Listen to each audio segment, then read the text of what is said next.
Last Minute Man, back on the range with my good buddy Mr. Obvious. And Mr. Obvious, what are we talking about today? Oh, we got the world wonderful M1A today. Is what we got here. Yep. One of my most highly sought after weapons that I don't own. And thanks to Grant at American Gun and Pawn for providing this for us. They're located in Dry Ridge, Kentucky. And give them a call sometime if you're looking for anything hard to find. These guys somehow can always find what I'm looking for. Yeah. And when nobody else has got it, they somehow, I don't know what kind of connections you guys got, but you're always finding stuff. Yeah. But again, located in Dry Ridge, Kentucky. So if you're by this way, hop on in and give them a look-see, see what they got. But right here, we've got Grant's personal weapon. Mm-hmm. And he said this is one of his favorites, and his dad said the same thing, Jack up there. They love these M1As. Yeah. I love an M1A. Yeah. I think it is a sexy looking weapon. Yeah, it's nice. I really like the looks of it. Yeah. Yep. What model is this one? This one is a Scout Squad. Scout Squad. So that's per the serial number. It's got a different front on here, but I think he replaced that. But it doesn't have the Picatinny rail on the front. But this here is an 18-inch barrel. This should shoot fairly accurate. Of course, we're using open sights, so that's really going to test us. We've been doing a lot of scope shooting as of late. I am not as polished as I should be on my open sights, but let's see if my military training comes back. But these, speaking of which, were the shortest run military battle rifle, I think, is a standard issue weapon. They were used from 1959 to 64, I believe. And they have been used all the way up to when I was in Afghanistan. I think they're still presently used as basically a designated marksman rifle. And I did see these quite a bit over there, actually, and I think they were accurized, which based on what I've read is kind of difficult to do. But we'll see how accurate this just factory one shoots. We're going to be using Winchester 147 grain and Tula 150 grain. And we'll be shooting at the 100-yard target, and again at the 400, and with open sights. With open sights. Be interested to see how shaky I am. Well, I can't see. We're always shaky. Yeah, I got glasses and stuff, and I pull them down, everything's blurry, but we will let you know if we come up with any more excuses. But let's get out here and get to shooting and see how we do. All right, so while Mr. Obvious is getting set up down there, we did zero the rifle a little bit and put it on paper down there at 100 yards, and the sights were way off. We put it to 600 meters just to be hitting zero at 100. So that's something to take note of. The other thing is I like to run them nice and wet. So this thing is spraying lube in the face, which is always a good thing when it comes to guns. Okay, Mr. Obvious, 100 yards at the steel gong. Let's get a group. Right next to center.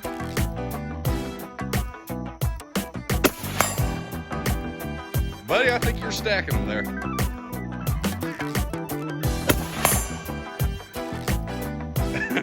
That's pretty darn good shoot, Mr. Obvious. Let's go take a look.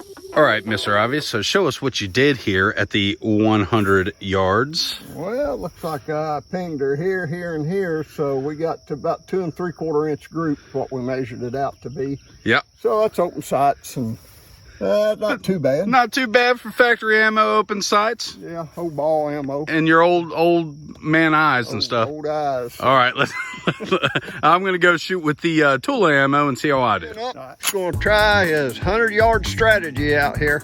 All right. You ready? Tula ammo, I am ready. Tula ammo this time. All right, here we go. Let's see if it zeros the same.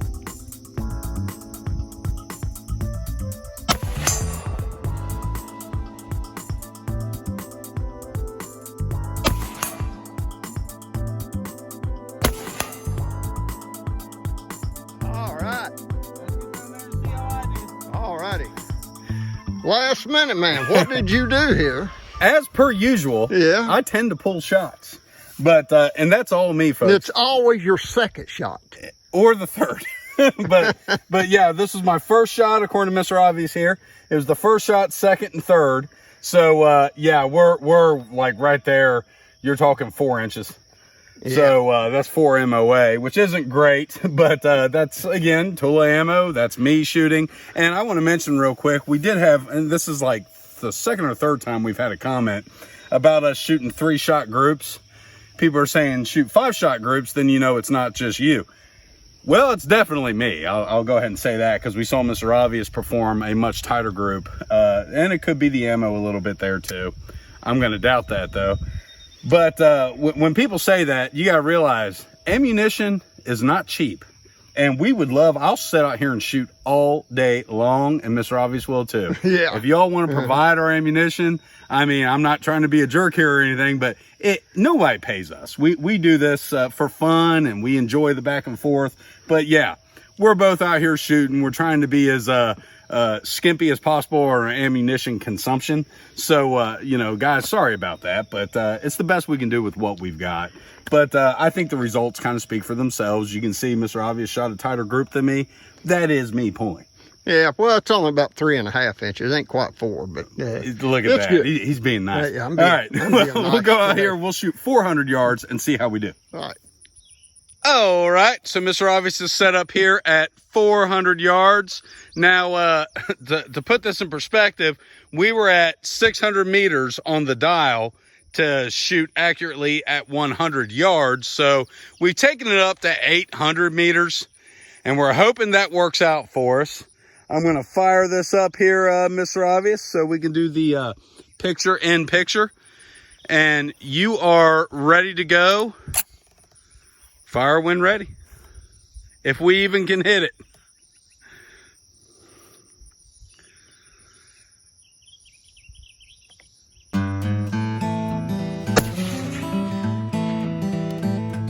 I don't know where you hit. Whoa. Yeah, I heard it hit the side of the canyon there. And we have a serious backstop here, people. There's nothing behind us, and that's a mountain there.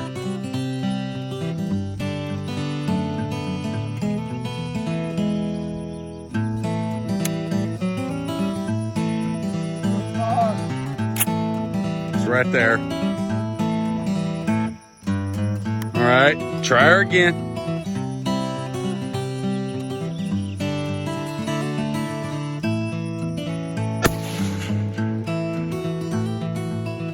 And again, no idea where that hit.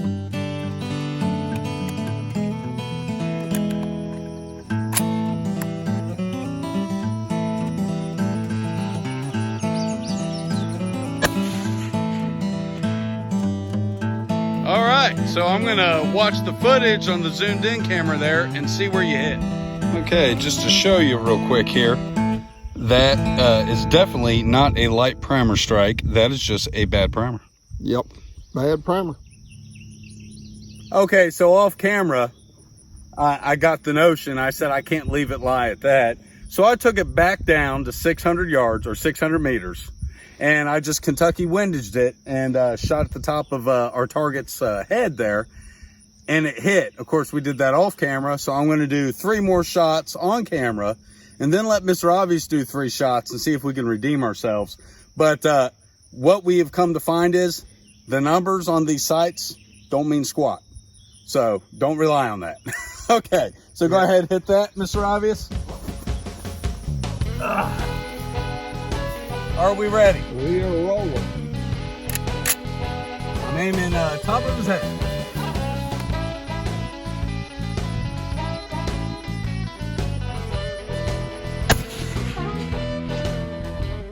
That time was a miss.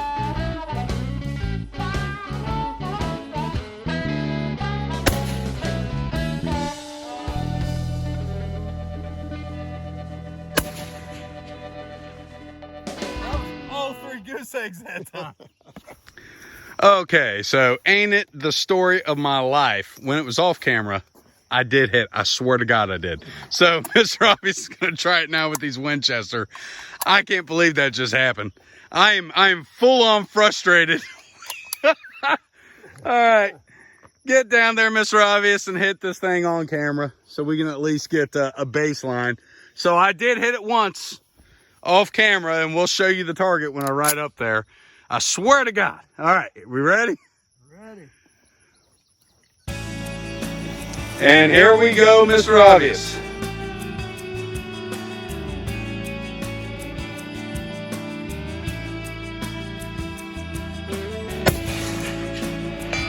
You hit.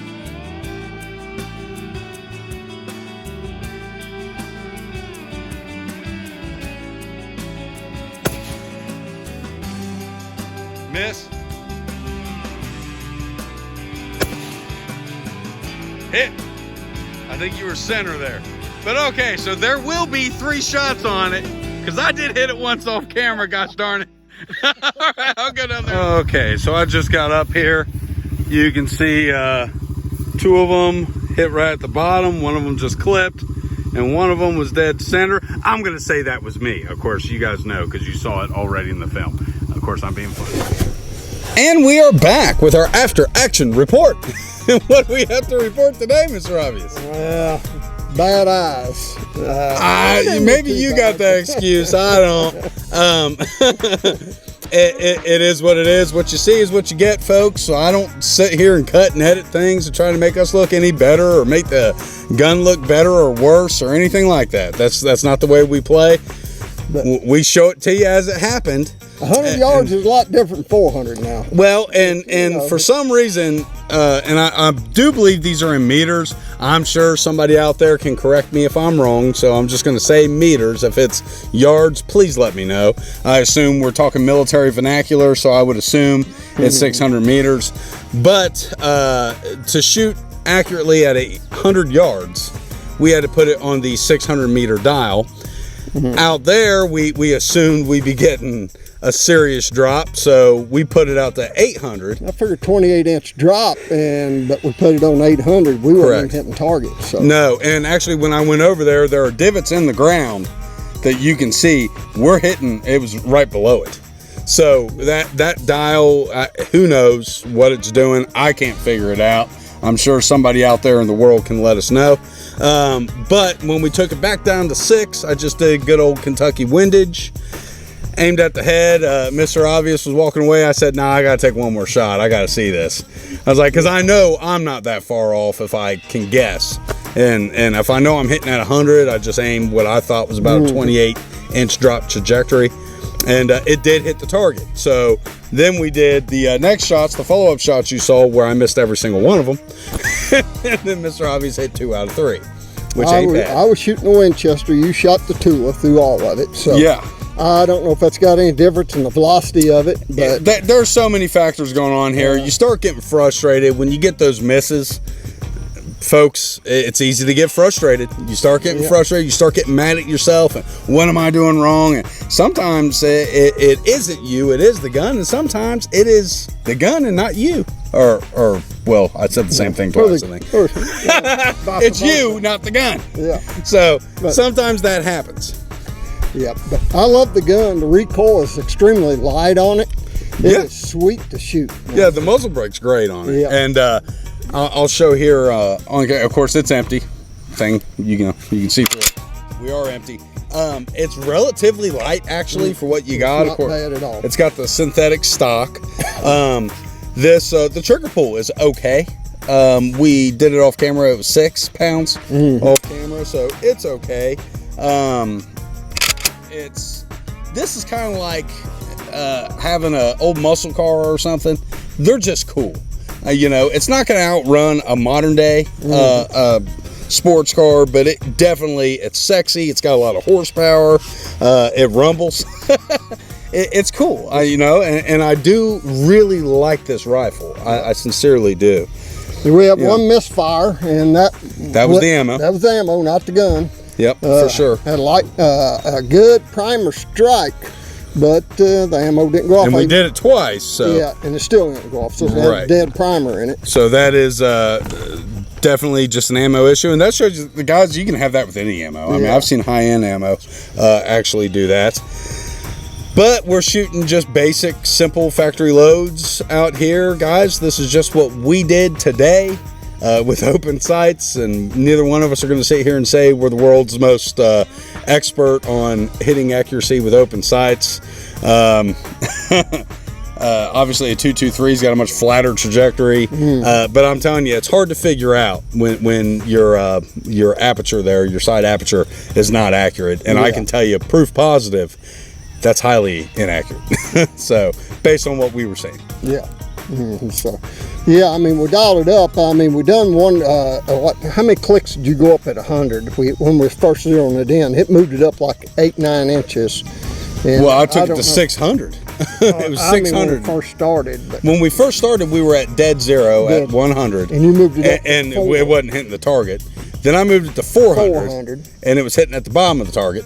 Yeah. Then we moved up again. It moved way up to dead center. Yes. We took it to 600. So it's weird the way that worked. It's actually not moving consistently. Yeah. So your clicks didn't mean anything. You know, how many clicks you went, it could go 4 inches, could go 1. You know, so it's I'm doing it off basic minute of angle, but it was nowhere close. No, it definitely, do not go off that. So this is not a knock on Springfield as a company overall. The M1A is a well-made firearm. It does function very well. Just these sights are way off. Yeah. So on this particular rifle, maybe you're having a different experience with a rifle you're using, but guys, this is here with no CGI or anything, believe it or not. So we, like I said, we don't cut and edit. What you see is what you get. Let us know in the comment section below what we did wrong. or you know, I'm telling you, the sights were way out. I know what the problem was. We didn't have this flipped up. That's what it is, you know, for that machine gun fire. Of course, this is not an M14. This is an M1A, the Springfield civilian variant. But no, this is a cool gun. Yeah, I mean, I'm not saying it's a bad firearm. I know we're out here suffering this beautiful weather for you. Yeah. So just to get out here and shoot. And again, thanks to American Gun and Pawn. Thank you, Grant, for letting us borrow this rifle. It actually shot relatively well when we could hit the target. So with that, everybody, is there anything else that you want to mention? Nope. It shot tight group at 100 yards, so it's just us at 400. Yep. So remember, keep your knife sharp, keep your powder dry. Subscribe to Last Minute Man.